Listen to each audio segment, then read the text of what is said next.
بسم اللہ الرحمن الرحیم نحمدہ ونصلی علی رسولہ الکریم اما بعد۔ احباب گرامی، آج ہمارا فہم محرم الحرام کورس کا 5واں سبق ہے، اور ہم اس 5ویں سبق میں آج سیرت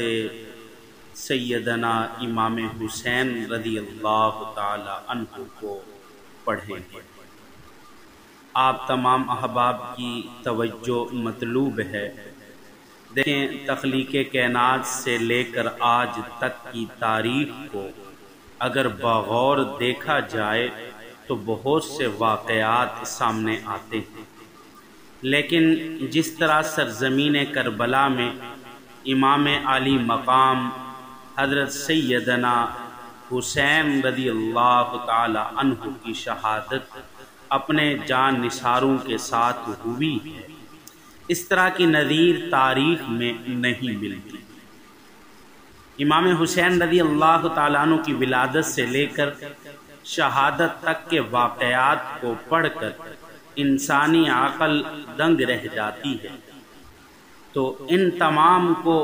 آج کوشش کریں گے امام حسین رضی اللہ تعالیٰ عنہ کی سیرت کو سب سے پہلے احادیث کی روشنی میں دیکھنے کہ آپ کے بچپن کے حالات حدیث مبارکہ میں کس انداز میں بیان کیے گئے ہیں۔ سب سے پہلے نمبر پر مجمع الزوائد کی ایک حدیث ہے، حضرت ابو رافع رضی اللہ تعالی عنہ سے روایت ہے کہ جب حضرت امام حسین رضی اللہ تعالی عنہ اور امام حسن رضی اللہ تعالی عنہ کی ولادت ہوئی تو حضور اکرم صلی اللہ علیہ وسلم نے ان دونوں کے کان میں آذان دی۔ ابو داؤد شریف کی حدیث میں آتا ہے، حضرت ابن عباس رضی اللہ تعالی عنہ سے روایت ہے کہ رسول اکرم صلی اللہ علیہ وسلم نے خود امام حسن اور امام حسین کی طرف سے عقیقے میں ایک ایک دمبا ذبح کی۔ اور ابن کثیر کی ایک روایت حضرت مفضل سے روایت ہے، کہتے ہیں کہ اللہ تعالیٰ نے حضرت حسن اور حسین کے ناموں کو حجاب میں رکھا، یہاں تک کہ حضور اکرم صلی اللہ علیہ وسلم نے اپنے بیٹوں کا نام یعنی نواسوں کا نام حضرت حسن اور حضرت حسین رضی اللہ تعالی عنہما رکھا۔ اور اسی طریقے سے ایک حدیث حضرت عبداللہ بن مسعود رضی اللہ تعالی عنہ سے روایت ہے کہ حضور اکرم صلی اللہ علیہ وسلم نماز ادا فرما رہے تھے تو حضرت امام حسن اور حسین رضی اللہ تعالی عنہما آپ صلی اللہ علیہ وسلم کی پشت پر سوار ہو گئے، تو لوگوں نے منع کرنے کی کوشش کی تو آپ صلی اللہ علیہ وسلم نے نماز میں اشارے سے منع فرمایا، اور بعد میں فرمایا کہ ان کو چھوڑ دو، ان پر میرے ماں باپ قربان۔ اور اسی طریقے سے ابن ماجہ کی روایت ہے، حضرت ابی ہریرہ رضی اللہ تعالی عنہ سے روایت ہے کہ حضور اکرم صلی اللہ علیہ وسلم نے فرمایا، جس نے حضرت حسن اور حضرت حسین رضی اللہ تعالی عنہما سے محبت کی تو اس نے مجھ سے محبت کی۔ اور اسی طریقے سے حضرت ابی ہریرہ رضی اللہ تعالی عنہ سے روایت ہے کہ رسول اکرم صلی اللہ علیہ وسلم نے حضرت علی رضی اللہ تعالی عنہ، حضرت فاطمہ رضی اللہ تعالی عنہ اور حضرت حسن و حسین رضی اللہ تعالی عنہما کی طرف دیکھ کر فرمایا، جس نے تم سے جنگ کی اس نے مجھ سے جنگ کی ہے۔ حضرت جابر بن عبداللہ رضی اللہ تعالی عنہ سے روایت ہے، فرماتے ہیں کہ میں نے دیکھا کہ اللہ کے نبی نے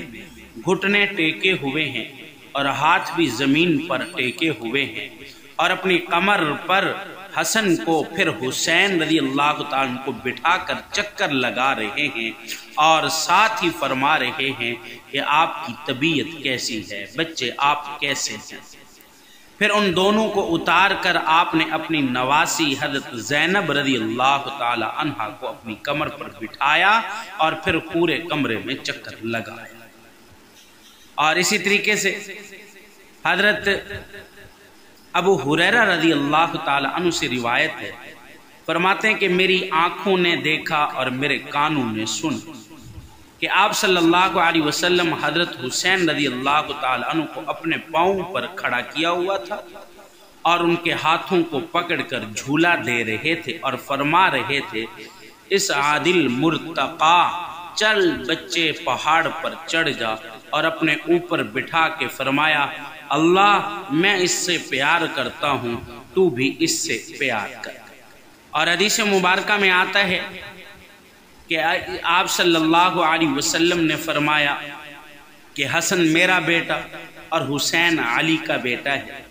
حسن سر سے لے کر کمر تک حضور اکرم صلی اللہ علیہ وسلم کے مشابہ تھے، اور حسین کمر سے لے کر پاؤں تک حضور اکرم صلی اللہ علیہ وسلم کے مشابہ تھے۔ اور ایک دن حضور اکرم صلی اللہ علیہ وسلم کے یہ دونوں بچے دھوپ میں کھیل رہے تھے،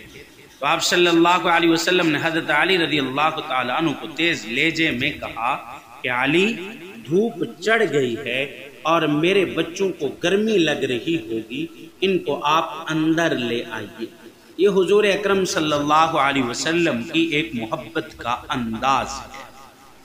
اور اسی طریقے سے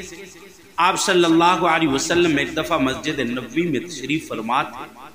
اور گھر کے اندر، حجرے کے اندر سے دونوں بچوں کے رونے کی آواز آ رہی تھی، تو آپ صلی اللہ علیہ وسلم اندر آئے اور فرمایا کہ فاطمہ، تجھے پتہ نہیں ہے کہ مجھے ان دونوں کا رونا دکھی کر دیتا ہے، ان بکا یضینی، کہ مجھے تکلیف پہنچاتا ہے ان دونوں کا رونا۔ اور اسی طرح ایک دوسری حدیث میں آتا ہے کہ آپ صلی اللہ علیہ وسلم منبر پر خطبہ ارشاد فرما رہے تھے، آپ نے حضرت حسین رضی اللہ تعالی عنہ کو دیکھا کہ ایک لمبا کرتا پہن کے آ رہے ہیں، تو کبھی اس کی وجہ سے گر پڑتے ہیں اور کبھی کھڑے ہو جاتے ہیں، تو آپ صلی اللہ علیہ وسلم نے اپنا خطبہ چھوڑ کر لوگوں کے درمیان سے ہوتے ہوئے اپنے نواسے کو اٹھایا اور پھر ان کو اپنے ساتھ بٹھایا اور پھر خطبہ شروع کیا ہے۔ اور ایک دوسری حدیث مبارکہ میں آتا ہے، آپ صلی اللہ علیہ وسلم نے فرمایا، اللہم احبہم فاحبہما فاحبب فمن احبہما فمن احبہما فاحبنی فمن احبنی فقد احب اللہ فمن احب اللہ فقد ادخل الجنہ۔ اے اللہ، میں ان سے محبت کرتا ہوں، پس تو بھی ان دونوں سے محبت کر۔ اے اللہ، تو محبت کر اس شخص سے کہ جو ان دونوں سے محبت کرے۔ اے اللہ، جس شخص نے ان دونوں سے محبت کی، اس نے مجھ سے محبت کی۔ ومن احبنی، اے اللہ، جس نے مجھ سے محبت کی، فقد احب اللہ، اس نے اللہ سے محبت کی۔ اور جس نے اے اللہ تجھ سے محبت کی، اللہ سے محبت کی، فقد ادخل الجنہ، وہ جنت میں داخل ہو گیا۔ ایک دن حضور اکرم صلی اللہ علیہ وسلم اپنے دونوں نواسوں کی کشتی کرا رہے تھے،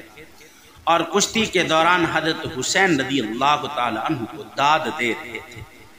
تو حضرت فاطمہ رضی اللہ تعالی عنہ نے فرمایا، ابا جان، آپ صرف حسین کو ہی کیوں داد دے رہے ہیں، حسن کو کیوں نہیں داد دیتے؟ تو آپ صلی اللہ علیہ وسلم نے فرمایا کہ فاطمہ، جبرائیل میرے پاس کھڑا ہے اور وہ بھی حسین رضی اللہ تعالی عنہ کو داد دے رہا ہے، تو میں بھی اسی لیے حضرت حسین رضی اللہ تعالی عنہ کو ہی داد دے رہا ہوں۔ تو یہ امام حسین رضی اللہ تعالی عنہ کی حدیث مبارکہ کے اندر فضیلت بیان کی گئی ہے، ان کا مقام اور مرتبہ بیان کیا گیا ہے، ان کی شان بیان کی گئی ہے کہ انتہائی عظیم جلیل القدر صحابی تھے۔ لیکن بعض احباب اتنا محبت میں غلو کر جاتے ہیں کہ ان کو آپ صلی اللہ علیہ وسلم سے بھی بڑھ کر مقام اور مرتبہ دے دیتے ہیں۔ یاد رکھیے کہ دنیا کے اندر جتنے بھی صحابی ہیں، تمام صحابہ کو مقام اور مرتبہ حضور اکرم صلی اللہ علیہ وسلم کی وجہ سے ملا، یعنی آپ صلی اللہ علیہ وسلم نے دنیا میں آئے تو پھر اس کے بعد صحابی بھی بنے، کیونکہ صحابی کی تعریف وہ ہے کہ جس نے حضور اکرم صلی اللہ علیہ وسلم کو ایمان کی حالت میں دیکھا ہو۔ تو آپ اگر تشریف نہ لاتے تو صحابی کیسے بنتے؟ تو یہ حضرت حسین رضی اللہ تعالی عنہ اور حضرت حسن رضی اللہ تعالی عنہ، ان کی تربیت خود حضور اکرم صلی اللہ علیہ وسلم نے فرمائی ہے، اور ان کی تعلیم کا انتظام خود حضور اکرم صلی اللہ علیہ وسلم نے فرمایا ہے۔ تو بچپن انہوں نے حضور کی گود میں، حضور کی مسجد نبوی میں گزارا ہے، تو اس لیے یہ صحابی ہیں، صحابہ میں بھی اہل بیت میں شمار ہیں، ان کا ایک مقام اور مرتبہ اور احترام ہے۔ لیکن یاد رکھیے کہ غل میں اتنا نہ چلے جائیں، نبی کا درجہ دیا جائے۔ ہمارے معاشرے میں عام طور پر حضرت امام حسین رضی اللہ تعالی عنہ کے آگے اکثر ناواقف لوگ علیہ السلام کہہ دیتے ہیں۔ ایک ذہن میں رکھیں، کچھ جملے ہر آدمی کے لیے الگ خاص ہوتے ہیں۔ علیہ السلام کا جملہ، صلی اللہ علیہ وسلم کا جملہ، یہ صرف انبیاء کے ساتھ خاص ہے، اور انبیاء کے علاوہ کسی دوسرے کے لیے یہ بولنا شرعاً درست نہیں ہے۔ اور رضی اللہ عنہم کا جملہ یہ حضور کے صحابہ کے ساتھ خاص ہے، اور صحابہ میں جہاں باقی خلفائے راشدین اور باقی صحابہ ہیں، وہیں حضرت امام حسین رضی اللہ تعالی عنہ اور امام حسن رضی اللہ تعالی عنہ آپ صلی اللہ علیہ وسلم کی صاحبزادی حضرت فاطمۃ الزہرا رضی اللہ تعالی عنہا،